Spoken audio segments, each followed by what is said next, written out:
à tous, j'espère que vous allez bien. Alors, nouvelle vidéo. Aujourd'hui, on va entamer un cours de neurologie qui fait partie des cours de médecine les plus importants. C'est les convulsions de l'adulte et de l'enfant.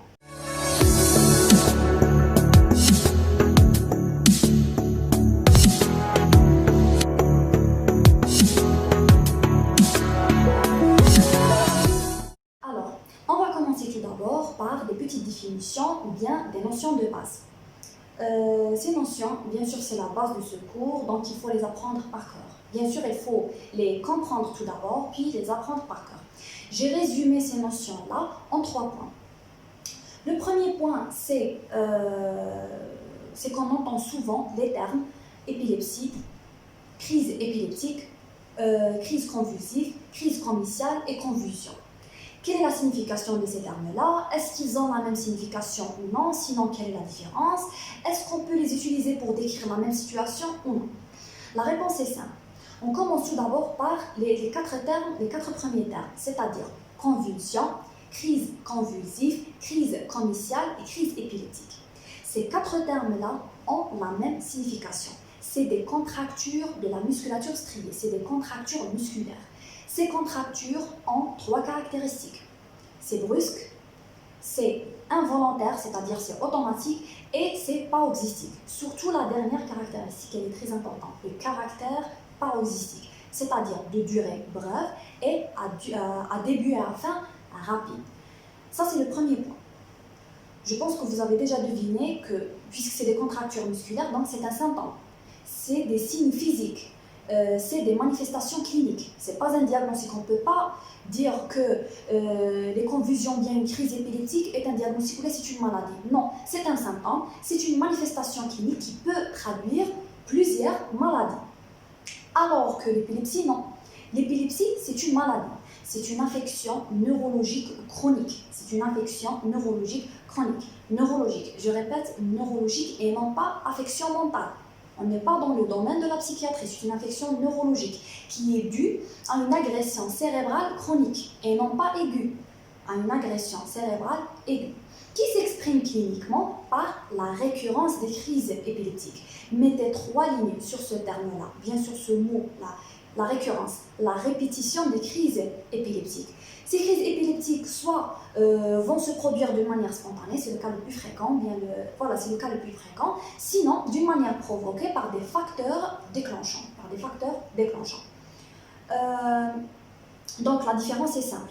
Donc épilepsie, c'est une maladie, c'est une affection, alors que convulsion, crise épileptique, crise convulsive, c'est des symptômes. Pour parler de l'épilepsie maladie, il faut une expression clinique, il faut une récurrence des crises épileptiques. Donc, puisque le diagnostic est clinico-électrique, c'est surtout clinique, confirmé par l'EEG, l'électroencéphalogramme. Donc, c'est surtout clinique. Donc, il faut une expression clinique, il faut une récurrence des crises épileptiques pour parler de l'épilepsie maladie.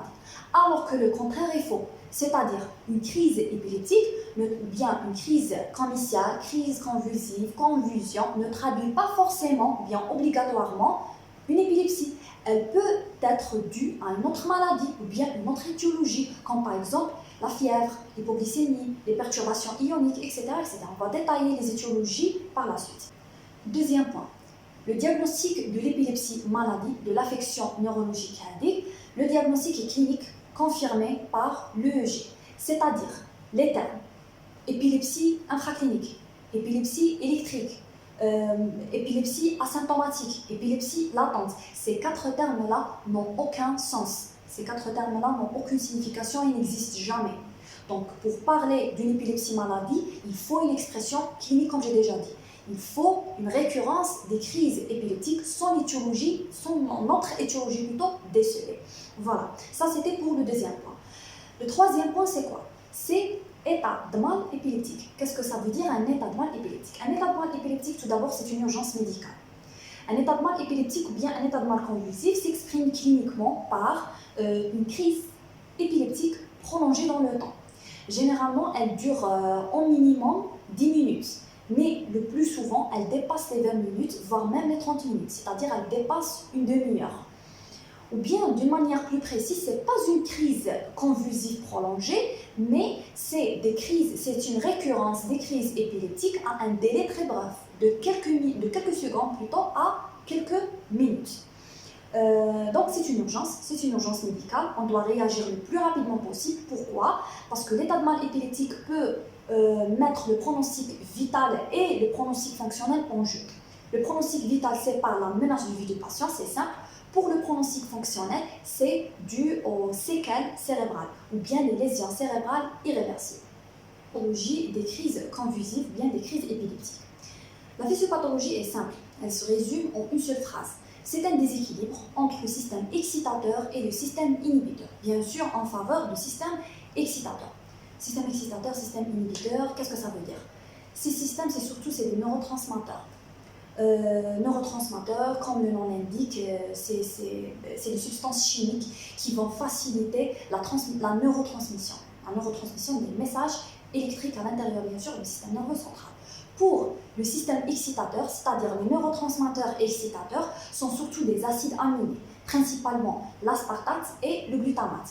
Pour le système inhibiteur, c'est le GABA, principalement c'est le GABA, c'est l'acide gamma-aminobutyrique, et le deuxième c'est la dopamine. Mais ce qui nous intéresse surtout en termes des crises épileptiques ou bien des convulsions, c'est surtout le GABA.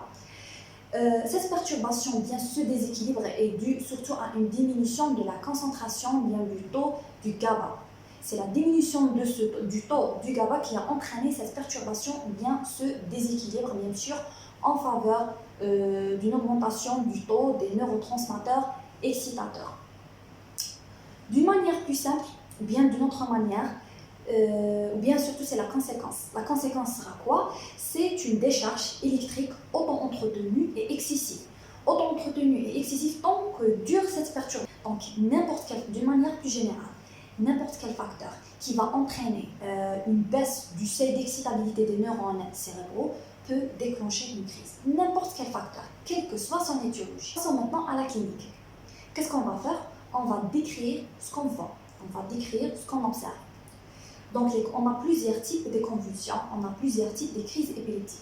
On va les diviser en deux grandes catégories. Une crise épileptique généralisée et une crise épileptique partielle. La crise épileptique généralisée, c'est quoi? C'est des contractures musculaires intéressant l'axe du corps et les quatre membres. C'est dû à une décharge électrique qui va se propager à l'ensemble du cortex cérébral. Alors que la crise partielle, non. La crise partielle, c'est des contractures musculaires toujours. Sinon, ce n'est pas toujours des phénomènes moteurs. On peut avoir d'autres phénomènes sensitifs, sensoriels. On va voir par la suite. Donc, les phénomènes ados vont rester limités à un segment du membre, sinon une partie du corps.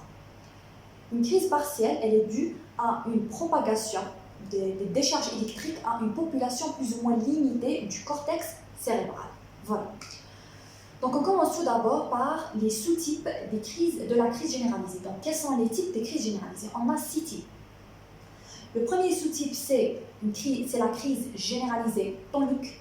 Tonique, c'est un adjectif qui vient du mot tonus, c'est le tonus musculaire. La crise tonique s'exprime cliniquement par une hypertonie de la musculature striée, toujours puisque c'est généralisé, de l'axe du corps et des quatre membres, avec une apnée et une cyanose. Pourquoi l'apnée et la cyanose? C'est dû à la contracture musculaire de la musculature de la cage thoracique. Ça, c'est pour le premier type de crise généralisée, crise tonique. Donc, tonique, hypertonie de la musculature striée de l'axe du corps et des quatre membres, avec une apnée et une cyanose. Deuxième sous-type, c'est la crise clonique. Clonique vient du terme ou bien du mot clonus. Clonus plutôt, c'est des contractures musculaires brèves et fragmentées. C'est des contractures musculaires brèves et fragmentées. Donc, ça va s'exprimer cliniquement par des secousses musculaires. Donc, crise clonique, c'est des secousses musculaires rythmiques, kiff-kiff, intéressant l'axe du corps et les quatre membres. Troisième sous-type, c'est les crises tonico-cloniques. Donc, comme le nom l'indique, tonico-clonique. Donc, on aura une première phase qui est tonique. C'est les mêmes caractéristiques de la crise tonique. Cette phase dure environ de 10 à 20 secondes. La deuxième phase, c'est la phase clonique. qui va durer de 20 à 30 secondes, on va retrouver les mêmes caractéristiques de la crise clonique. Et une troisième phase, c'est la phase résolutive. La phase résolutive se caractérise par un relâchement, musculaire profond, une asthénie profonde avec une énurésie. Le quatrième sous-type, c'est les crises myocloniques, ou bien les myoclonies. Myoclonie, presque c'est la même chose. C'est des secousses musculaires. Mais cette fois-ci, ces secousses ne sont pas rythmiques. C'est des secousses qui surviennent en salve. Ces secousses-là, puisque c'est généralisé, c'est bilatéral. Et ça intéresse surtout, ça prédomine surtout à la racine des membres supérieurs. Ça ressemble cliniquement à un sursaut.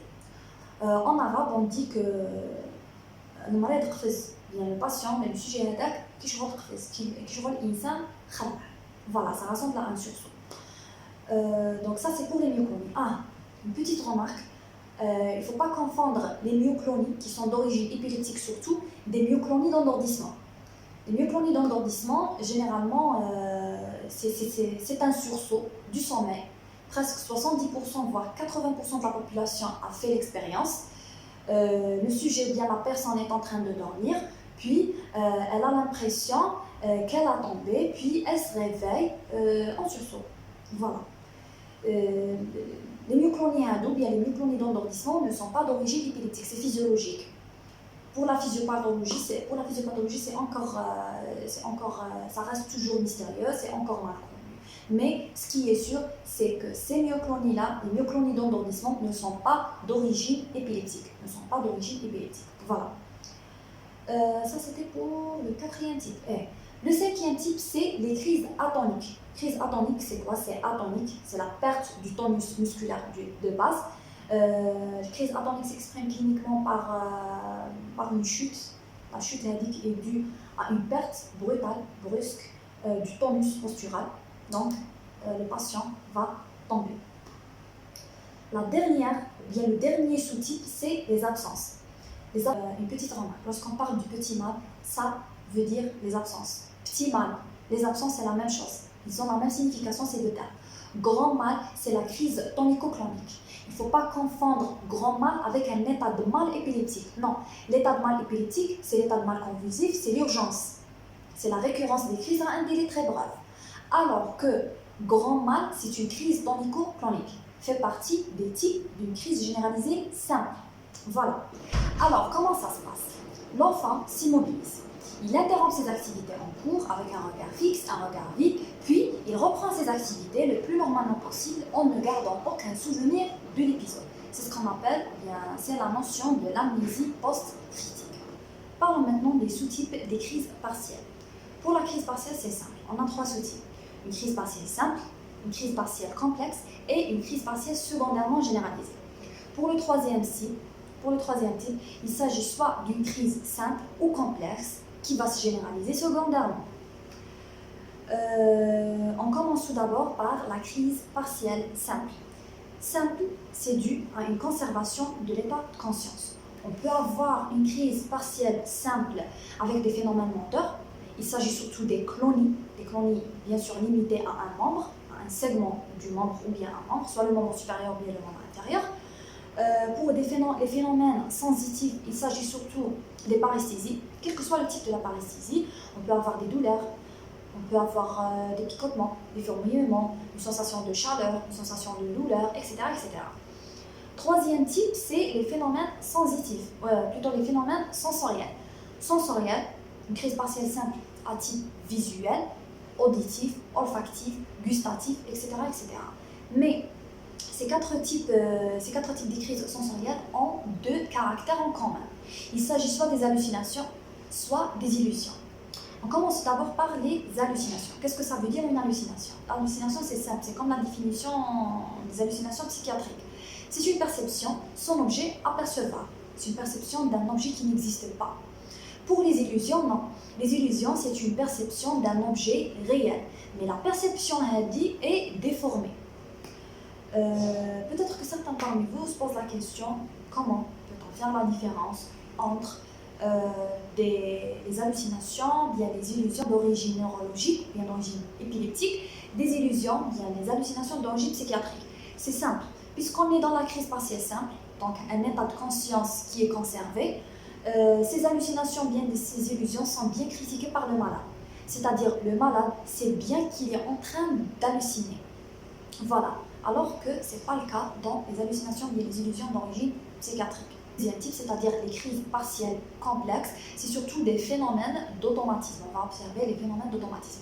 Un automatisme oro-alimentaire, un automatisme ambulatoire, même les automatismes sexuels, un automatisme gestuel, etc. Gestuel, comme par exemple le patient va fouiller ses objets ou bien va déboutonner sa chemise.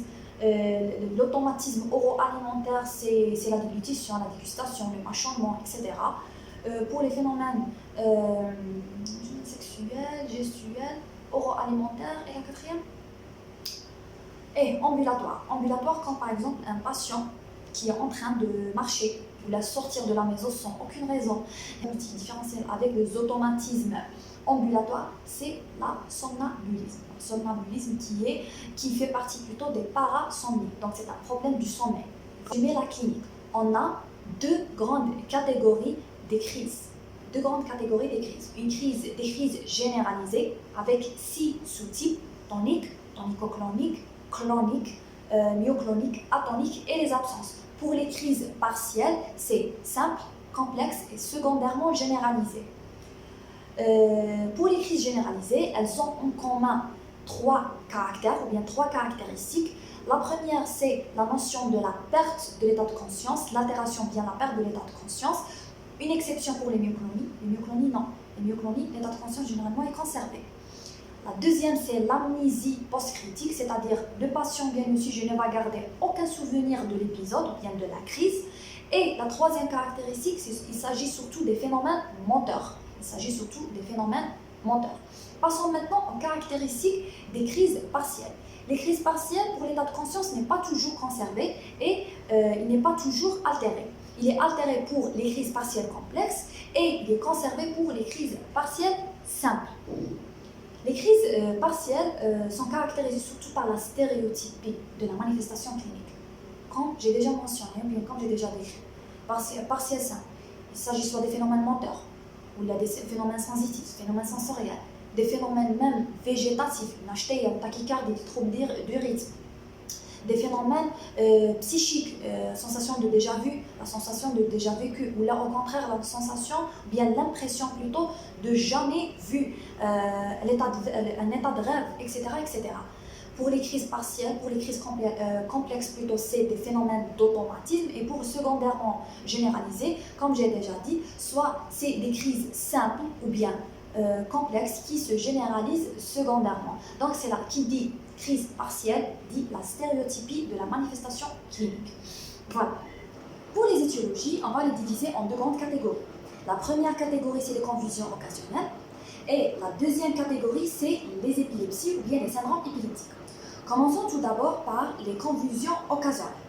Ça regroupe beaucoup de maladies, mais les principales sont les tumeurs. Les tumeurs sont surtout fréquentes chez l'adulte, alors que chez l'adulte, l'adolescent plutôt et l'enfant sont rares. La deuxième étiologie, c'est les maladies vasculaires, quelle que soit la nature, un AVC ischémique, un AVC hémorragique, malformations vasculaires, comme par exemple les angiomes artério-veineux, les cavernomes. On peut avoir aussi comme étiologie les hémorragies intraventriculaires, surtout chez les prématurés, etc., etc. Il faut prendre en considération que les crises épileptiques peuvent apparaître soit avant, soit pendant, soit après les manifestations cliniques des maladies vasculaires, surtout pour l'AVC. Et généralement, ça, c'est dû soit à un petit infarctus cérébral, sinon c'est un témoin d'un AIT, un accident ischémique transitoire. La troisième étiologie, c'est les complications métaboliques. Les complications métaboliques sont à rechercher systématiquement chez l'enfant qui souffre des crises épileptiques récurrentes. Les crises comme complications plutôt métaboliques, on a l'hypoglycémie. L'hypoglycémie peut facilement déclencher une crise généralisée tonicoclonique, l'hypocalcémie, l'hypomagnésémie. On a aussi les perturbations ioniques, comme par exemple l'hypokaliémie, l'hyponatrémie. Même l'hypernatrémie peut déclencher une crise, surtout chez le nouveau-né ou bien le nourrisson en période périnatale. La quatrième étiologie, c'est les complications toxiques. Les complications toxiques, on peut avoir n'importe quel type d'intoxication, comme par exemple les intoxications par le plomb, une intoxication alcoolique, c'est ce qu'on appelle l'ivresse convulsivante, une intoxication aux organophosphorés, les intoxications aux amphétamines, etc., etc.